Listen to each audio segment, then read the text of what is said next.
Hello, everybody. Welcome back to another episode of Always Almost There, Day After Show Live.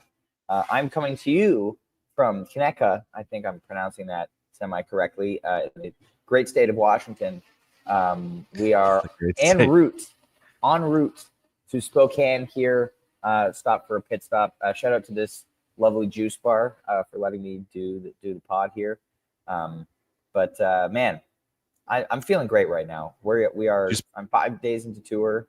Last night was amazing. I'm feeling great. You have the healing power of juice. And, we want these sponsorship dollars, so we got to keep this thing going. It's a great place to visit. You can write poetry while you're there. You can do all kinds of things. Yes. Oh God. All right. Well, let's talk about last night's show. Yeah. Last night was awesome. The venue, the vibe, we're big on vibes here on this podcast. And it's a vibe show. Last night had a lot of it. A vibe show with one absolutely colossal jam in it that, makes it not a vibe show, which is really interesting. Because I feel like that's not usually something that Goose does. I feel like there's a straight vibes show where you get a show like last night, basically if they didn't play that Thatch or they played like a 17-minute Ripper Thatch and then like something else for 15 minutes and then the back half of what we got there, or you get like a jam heavy show. And so it's really interesting to kind of see a show like last night pop up. Yeah, man, it's a tale of two sets, this show.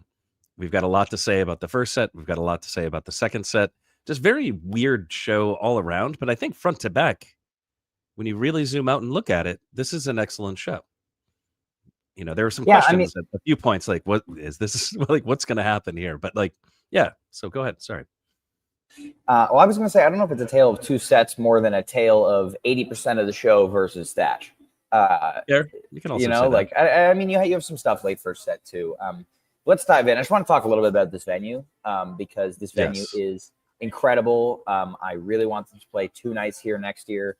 I did the Pacific Northwest tour last September. The Carnation, Troutdale, Eugene run. And I got to say, Pacific Northwest is nice in September. The Pacific Northwest this time of year is unreal. The weather is perfect. Like everything is like green and full bloom. And it was my first time in Bend yesterday. Absolutely love it there. It seemed that the band did too. Rick said during the show that he's moving to Bend. Yeah. So, but man, what an amazing place. And I wish we had some more time to explore.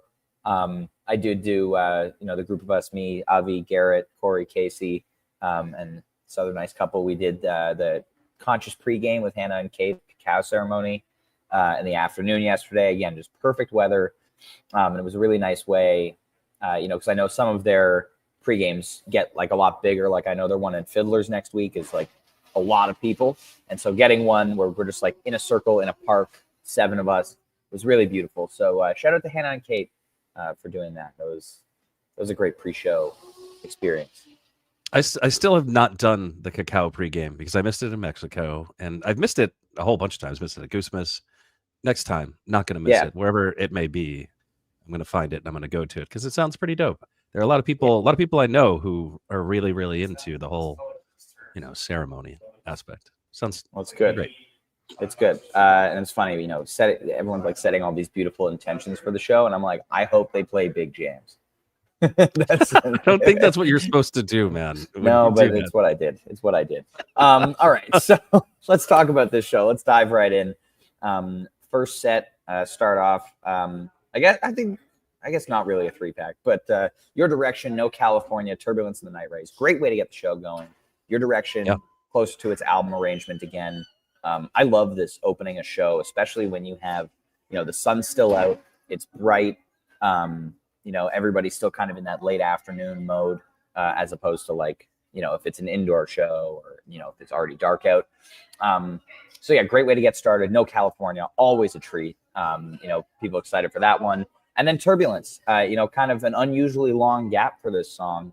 Last played in Milwaukee, first show of the year. So 19 shows since the last Turbulence, which is the longest gap this song has ever had.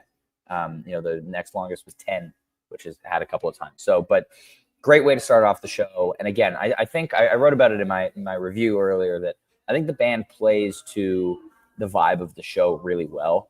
If you're opening up, like if they're playing an outdoor venue like this, early showtime, they're going to play a first set that's maybe a little more catered to that kind of crowd rather than if they're playing an indoor show or if the show is getting dark, halfway through the first set. But what do you think of the way that the show opened?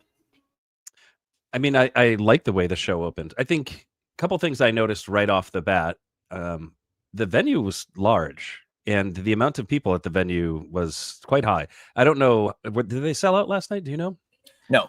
So the venue is like 8,000 capacity, I think. Yeah, it's like I think 8,500 cap. Yeah. if there were going to be 8,000 people there, it would have been a little uncomfortable. I know there were upwards of 4,000 people there last night, which is great. And I mean, similar to the shows in the Pacific Northwest last fall that were like the 3 that they did were like 7,000 or so, and they had like 3,500 in attendance. Doesn't feel empty, doesn't feel crowded. It's like the perfect amount. Yeah, exactly. And it looked like on the screens and on the stream, like it looks like it's pretty full. And it was like certainly once you got closer up to the stage, it was pretty full, but everyone had ample dancing room, which was good. Yeah, I also noticed that a lot of like pictures from the crowd last night where it looked like a really nice amount of room on like either side of folks, but like not like empty, like you were saying. It looked like a lot of people. So it's, the ideal scenario where you've got room to move, you've got room to dance, and there's a good amount of people there. And towards the end of the show too, I mean, the shots of the crowd were nuts. But in any case, the reason why I asked that is this is actually a pretty large show for them out west. So, 4,000 in attendance, 8,500 cap venue. And I was curious where they were at on that. So it sounds like they'd sold about half. But it feels like they wanted to go out there and play the hits. And that's what you got right off the bat. So, the thing that I was tweeting about last night was that it felt like a festival set. And this absolutely feels like a festival set in the first 3 songs. And I love the way they came out. They should do this kind of thing more often instead of, the Dr. Darkness, Mr. Action, Turbulence. Like it just, the vibe is just a whole lot better. Plus, your direction just is so chill, and it like looks like it's chill, like the scenery and like the temperature. It all sounds like if you're sitting there, you're just like hyper relaxed because everything around you is just so nice. So yeah, love that to start the show. And then of course, No California rules every time they play it. And then Turbulence, they had to do one of them. So that's what you get. You get the Turb. And Wicked Long Gap. I can't believe they went so long without long playing. gap, kid. Yeah, Wicked. It's crazy. So glad it's back, I guess. I mean, I think I kind of missed it. But I mean, I love Turbulence. Like it's a fantastic song, and I mean the way that they approach the jam. I think the way that they started approaching it beginning of 2024, with really just taking their time with starting from like the very quiet zone and just building up to that peak is so good. And again, the full daylight, this song is perfect for that vibe. And yeah, this is kind of a festival set. Like the whole set really has that vibe, which is interesting. Yep. 5-pack of openers, Ev Dude said. This whole set outside of No California are openers. So that's just interesting stat for those following along at home. Next up, very first set. First set. So continuing on, second half of the set here, we've got Silver Rising, Rockdale, Hunger Sight, Give It Time. Silver Rising, it starts obviously love the song, a little bit like, all right, like we are still playing, songs. Like let's get a little improv in here. And so Rockdale was a great way to kind of stretch out, pretty short. But you get this like modulation into that like gritty kind of dragonfly-ish space that they love. So I think a lot of great communication between Rick and Peter in that segment, which was a treat. And then Hunger Sight, pick up the energy a little, obviously. Fast-paced jamming, you got the Peter-led section, then you get the Rick-led section. I really like Rick approaching it with a lot of wah. He was kind of riding the wah pedal for that second half, for that peak. Which was really cool. And I thought the set was going to end after Hunger Sight, but Give It Time, wonderful. Again, like as the sun's starting to come down, just fits that vibe really nicely. Yeah, not much more to add. The one thing I will say is when they started to play Hunger Sight, I was like, "Whoa, okay, so we're really leading into this festival set vibe," because that's super short rest even for Hunger Sight, which gets played, really often, but that's 2 shows, that it was on the bench for. So, that, yeah, there's intentionality behind this set for sure. It didn't just, like, work out to be a festival set. They were just doing Bottle Rock all over again, and, to a much greater effect. I think it was all really nice. I like the way that the Rockdale worked out. That was awesome. I like the little bit of a jam that you got in Hunger Sight. That sounded awesome. And then Give It Time to close the set. When they played that, I was just like, "Whoa, like, what? Like, what is going on?" They didn't need to play it in that spot. They could have saved it for the second set, no problem. Nobody would have been mad if they walked off that stage after Hunger Sight. But, you know, this is what they were doing. Yeah, and great time management from them again last night. They're on just after 7:45. They didn't go long on the first set like they did on Wednesday, which meant they had ample time for the second set. And I mean, as you said at set break, Neil, last night, you were like, "Get ready." Yeah. Well, I've been talking about this for a couple days now. I was looking forward to last night's show because I knew that there was going to be an outdoor show in Bend, which is just a shockingly beautiful place, and that the second set was going to be right around when the sun was going to set. And historically, there have been excellent jams when they're in these settings. Rick really does vibe off his surroundings in outdoor venues. And Yep. so I was like, well, that first song of the second set is going to be insane, whatever it is. And I think I said it on the last pod. And sure enough, that is what happened. Oh Yeah. boy. Why don't you start Yeah, us off? Yeah. also, you start to get Getty's lights becoming a factor as the sun is setting at the beginning of the second set. For those who may, this context might be appreciated for some people because I didn't really catch on until a few days ago. This is where Fish played in Bend in 2015. They did 2 nights here, I believe, to start the summer tour. So just for context, for those who might remember that. But okay, the band comes out. It's Thatch. We're like, all right, let's fucking go. And I don't really know what to expect from Thatch these days because you could get something like the Cincy or the Grand Rapids where it's like kind of linear, but like it's a really amazing and patient build and then just ripping peak. But last night feels like the most Type 2 this song has ever gone. I like it. This is the longest version of Thatch by almost 3 minutes. Kettle House 23, the boner Thatch, if you will, as Neil loves. I believe so much. that's Missoula. Yeah. The Kettle House Thatch is 24 minutes or so. This one was just over 27 minutes, I believe. And man, just like from the jump, you can tell that they're inspired. And this is one of the things that, like, when they kind of quote unquote perfect the formula of a song like they did with Thatch a while ago, or like they did with Mist last year, then the next version or the next couple of versions are like, what can we do differently in this song? How can we kind of, keep it fresh? Because like they've played the Cincinnati Thatch. You're never going to get a better, just straight up build jam than that. Or you might, but I mean, like, You may. they now want to go in a different direction with it. And so it felt like there's an intention, like, we're going to jam the shit out of this. And you start off Peter doing that like amazing like lead clav stuff. And I love the way that, Rick throughout this Thatch, and, he obviously lets loose in that bigger peak towards the end, but there's a lot of restraint from Rick, and a lot of very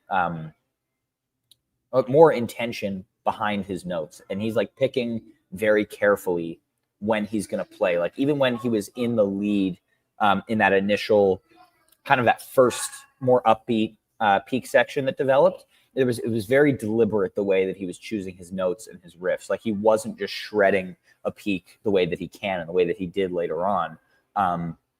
And yeah, that first section, I mean, I want to just go by section here because there's so much to talk about. But that first section, the way it develops, atop Peter's very, drawn out clav stuff, remind me a bit of the SPAC 2023 a little bit, the way that he did it in that jam.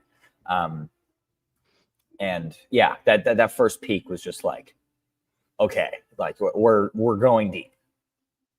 Yeah. So you said the thing that I was going to say, which is right away, it sounded, I don't know, mysterious psychedelic. I don't know. Yeah. Exactly in the same way that SPAC 2023 sounded, especially by Peter. I mean, Peter sounds like he was just kind of covering the 2023 SPAC batch. And I mean, excellent version.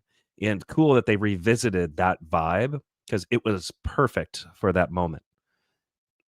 And also, right away, you know something's happening here. They're really they're trying on this one, and they were going to find something. In terms of sections, though, I don't think I have super in-depth thoughts on sections yet, just because I've only listened to it 3 times. But I plan on listening to it a bunch more. I really need this jam to settle in for me because there are segments of it that were mind blowing. 2 distinct sections where I was just like, I can't believe this is happening. Well, yeah, and they come down off of that first peak, and then like a lot of times, Goose will be like, "All right, we're going to finish the jam from there." Like they could have easily come back in. Would have been a very good 15, 16-minute thatch. Yeah. Then they keep going. You get that like dreamy section. Peter goes to the vibe, and again, this is a Cotter jam. Once again, for all the amazing stuff that the other 3 members are doing, Cotter is the reason why this jam ends up being so good, because like they hit the second peak, and then again you're like, all right, they're going to finish up from here, and then Cotter does the double time thing. As we know, that is when the coolest shit happens. And Avi pointed out to me earlier when we were listening to this in the car. He said he noticed last night Rick kind of gave Cotter a look when he did that, all right, let's fucking go. We're gonna keep going here. And then Rick and Peter kind of drive together into that descending lick thing. And so Cotter does this double time thing. Yep. And I the way that everything drops out except for the drums for a little bit is so cool. And you get into that kind of very tense, flying by the seat of your pants zone. And then when they kind of roar in and Cotter just drops back into the halftime, and then it's just thrashy for the last few minutes. Oh my God, it was nuts. I was cackling. Yeah, I mean that's a cackler. I think anybody who heard that is just like what? I mean, yeah. It's bananas. And the interesting thing about this particular section, so they find this space a lot now. This is familiar territory for us. And the thing that I always say is I love this stuff. It's not the most danceable stuff. You have to kind of soak it in and just kind of vibe with it. This one actually does stay very danceable, which is interesting. It's a different approach to this style, and I think it's the most unique of it, unique example of it this year. Almost seems like they're going to a different place with this jamming style, or they're exploring maybe taking it into a more melodic zone. Sure. And that was the feeling that I got last night. It was like a mature approach to this thing. They're not just going up there and making weird sounds for the sake of making weird sounds and freaking people out. They're actually trying to find musicality in it, and it sounds sick. Well, I think one of the things about the way that Goose approaches these kind of jams is that they don't kind of get into a soup. It's not just let's all make weird noises in dissonant jams. Especially the way they've been doing it recently with Cotter. It's Rick and Peter chasing each other, through up and down scales. It's kind of how I always describe it. But also with very active Cotter and Trevor. So I think whether it's danceable or not, there's a lot of very intense musicianship that goes into a jam like this. Yeah, and it's not just a haze where they're all making sounds. Right. Yeah, I mean, excellent stuff. I wish, I wish that vibe continued for the rest of the night. I wish it was a tale of two shows where it was first set, festival set, and then just jams. Before we move on from there, let's do a little hasty training here. Where are you thinking this thatch lands on your playlist? I think it's reasonable to look at it in the same neighborhood as the Madavans and the Everything Must Goes of the Milwaukee and Grand Rapids run. I will agree with you there. Goat Thatch. Is it the best one they've ever played? I have to A-B it with Montana. Still. We have to listen to this next to Montana's a remarkable piece of music. It is. So I don't know. I haven't listened to Montana in probably a year. So I need to go back and listen to that. But yes, no, this is an excellent version. I think this is the best this far and away is the best jam they've played since they started up again in May. Since February. This is yeah, Yeah. 100%. And yeah, I mean, yes, the two best jams they've got so far since Gonzo are Thatches, which is interesting. And good call. so it's an interesting jam vehicle. Is it going to be the jam vehicle of the summer? Maybe. Let's I don't find know. out. Well, tonight's Everything Must Go. We'll put that to the test. We'll see. All right. Well, let's move on here. People love our opinions on Autumn Crossing here. But first we get nice little sauce infused Feel It Now, and I'm like, all right, like let's go. Like we're gonna get Madhavan next. We're gonna get Drive next. We're gonna get Arrow next. Redbird was on the set list for after this. And I just want to say, Neil, before you give your thoughts, I was upset when they started Travelers. By the end of it, I was like, all right, like this is good. I felt as though, some of these in the past have either felt like they didn't have the emotional impact necessary for the Autumn Crossing, or that they like kneecapped a jam that was like happening that could have kept going, like Pittsburgh, for example. We got this giant thatch. And, there are a lot of people who are really excited about Autumn Crossing. I think that this one had the setting and had the emotional impact that is necessary to play this suite, like Boston, Pittsburgh, those didn't, in my opinion. This one did. I'd like to give a huge shout out to friend of the pod, Shawnee Mack. It was his first Autumn Crossing. El Meg was like his number 1 chase song. Wow. So he was over the moon last night to get that. But yeah, would I have preferred a 20-minute Redbird? Absolutely. But by the end of El Meg, I was like, I'll come to terms with it. Like this should be reserved for an outdoor amphitheater. But I'm still of the mind of like, it eats 25 to 30 minutes of a set, and especially in a set 2 when they have an impending early curfew, not what you maybe want to hear. Yeah, I mean, the criticism still stands about Autumn Crossing. My thoughts are that it is a very long piece of music, and you don't get really any substantive improv. So if you're going to put that in a second set, that feels tough to me. 30 minutes without improv is really, really long time. So that's where I'm like coming from. And what absolutely. I don't want people to do is like clip this and put this on Reddit or something and say like the last time we talked about Autumn Crossing that, these guys hate Autumn Crossing. I don't hate Autumn Crossing. I absolutely love the 2 songs. I have preferences about where I would want them to appear, as I think most people have preferences where they want to hear songs. And in general, and this is not just Autumn Crossing, I don't want 30 minutes back to back of any songs in the second set that aren't going to jam. Period. It's not just Autumn Crossing. I think the songs themselves are beautiful. I just don't like them back to back. Agreed. But, I think the thing that I do want to say is in this set, it does work in this show to some degree or another, because I think it's just a really well curated show all around.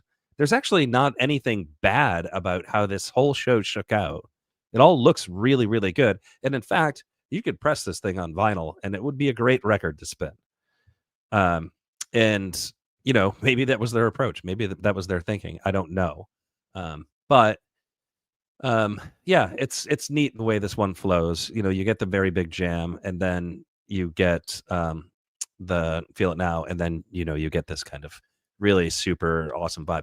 If they, I would have been super happy if they just jammed out El Meg like a little bit. They have jammed El Meg before. I don't know why they don't anymore. It's been a long time. Yeah, I mean, I love Don't Leave Me This Way, and I was so happy they did that. But like, if they give that time to the El Meg, then you can get somewhere, right? Like, and then the Autumn Crossing is like, oh, like, you still have a while before you get to the jam, but then there is a jam. So yeah, I'm totally on the same page. Love both of these songs. I think the best place to play this is like an encore where you don't have an impending curfew, because if it's in an encore with an impending curfew and you want to do Autumn Crossing, then that can potentially affect the second set.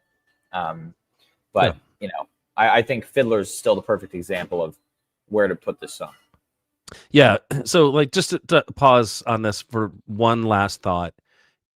if they had just played Madhavan in this spot, we would be having a very different conversation, and it was due to be played. Like, I just wish they went out there and just burned Madhavan down, and it would have been a very different show. It would have been a very different set, and it would have been amazing.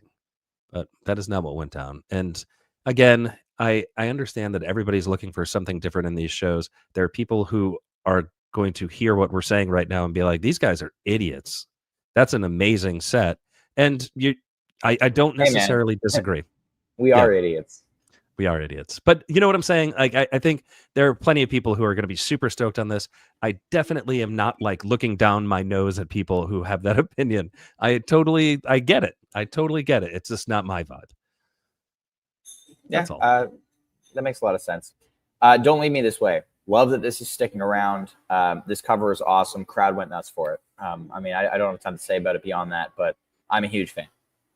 I love this song in shows. This was actually the perfect choice to follow all of the madness that happened. I mean, 100%. for somebody who is uninitiated to Goose, that second set must have been truly bizarre. You know, you get Right. like this insane jam, and then you get like 30 minutes of like kind of slower stuff, and then like I imagine folks who were just out to party were like, let's party, you know, and Goose obliges. They play this song and it's a party.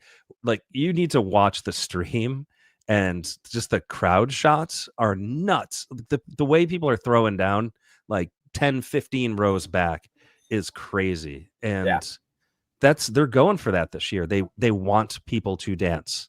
They are designing their shows in a way to get people dancing more so than they, I think, ever have. Like, I think they have an idea of the set list. They're looking at it and they're like, this is the spot where we're going to get people to absolutely go bananas. And that was this. Yeah, 100%.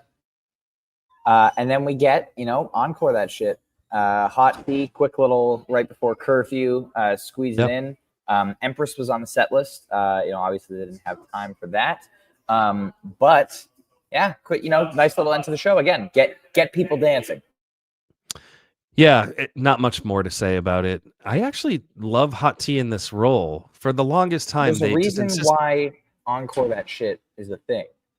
Yeah, so for the longest time, they insisted on making Hot Tea like a weird centerpiece of the show. It would always be like 15 to 20 minutes, and they just put like a lot of pressure on the song to do more for a super long time. And now I like it in this kind of, they just kind of throw it in there in the encore. It's Hot Tea. It's fun. It doesn't have to be this whole big thing. And it's great in that role. And now they've got so many dang songs now that they can do in this spot. It's great. It's really cool. Yeah, and then all right, that brings us to the end of Goose in Bend. We are on the road to Spokane, of course. Garrett's here. Hey, Garrett. We're getting ready to see Goose again tonight. Getty is very excited. We got to chat with him for a second last night. He's very excited about the tent at the Spokane Pavilion. I don't know if people remember from fall 2023. There's like extra lights that he gets to use. So really looking forward to that tonight. Another perfect weather day. So can't wait. And hopefully we get that Madhavan. That's big Madhavan tonight. Big everything must go tonight. I feel like there has to be. This is what I'm saying. It's you've heard of Big Madhavan. Yeah. That's Please the play. I mean, so let's talk about that for a moment. So like, if they don't play Madhavan tonight, what does it mean? Does it mean that it's like shelved for a bit? It means they're going to play it at Fiddler's again. No, it means that they're probably going to play it in Boise tomorrow, or in Vegas. But are you doing Boise, by the way? Are you going to Boise, or are you skipping Boise? Tonight is it for me until Fiddler's. Ah, okay. Yeah. Well, tonight is going to be an interesting show. It is very, very stacked up right now. They're doing a really good job of keeping it stacked up. And I imagine they're going to try to keep it that way through Fiddlers. So it's going to be interesting. I have high hopes for tonight. Very, very beautiful venue. Very, very loaded bag of songs to play. Yes. So, good stuff. All right. Yeah.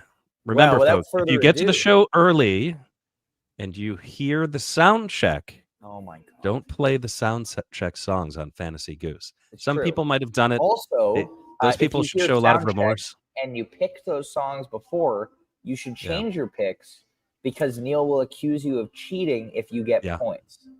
That is True. what happens. It's Yeah. crazy. Anyway, everyone, thanks for tuning in today. Enjoy the rest of your Saturday. We will see you tomorrow afternoon. I will be live from Casa de Haps in Denver, Colorado for tomorrow's pod. Amazing. Whatever. I'm not Spanish. I don't pronounce casa properly. Garrett is criticizing me. Everybody, enjoy the rest of your day. Enjoy the show tonight. Of course, see you out there for Storm Tracker before the show if you're in Spokane. Storm Tracker. Really? It's now changed? It's Storm Tracker. That's what it is now. But we will see you tomorrow afternoon to recap tonight's show. Of course, have a great time. Thanks for tuning in. Peace.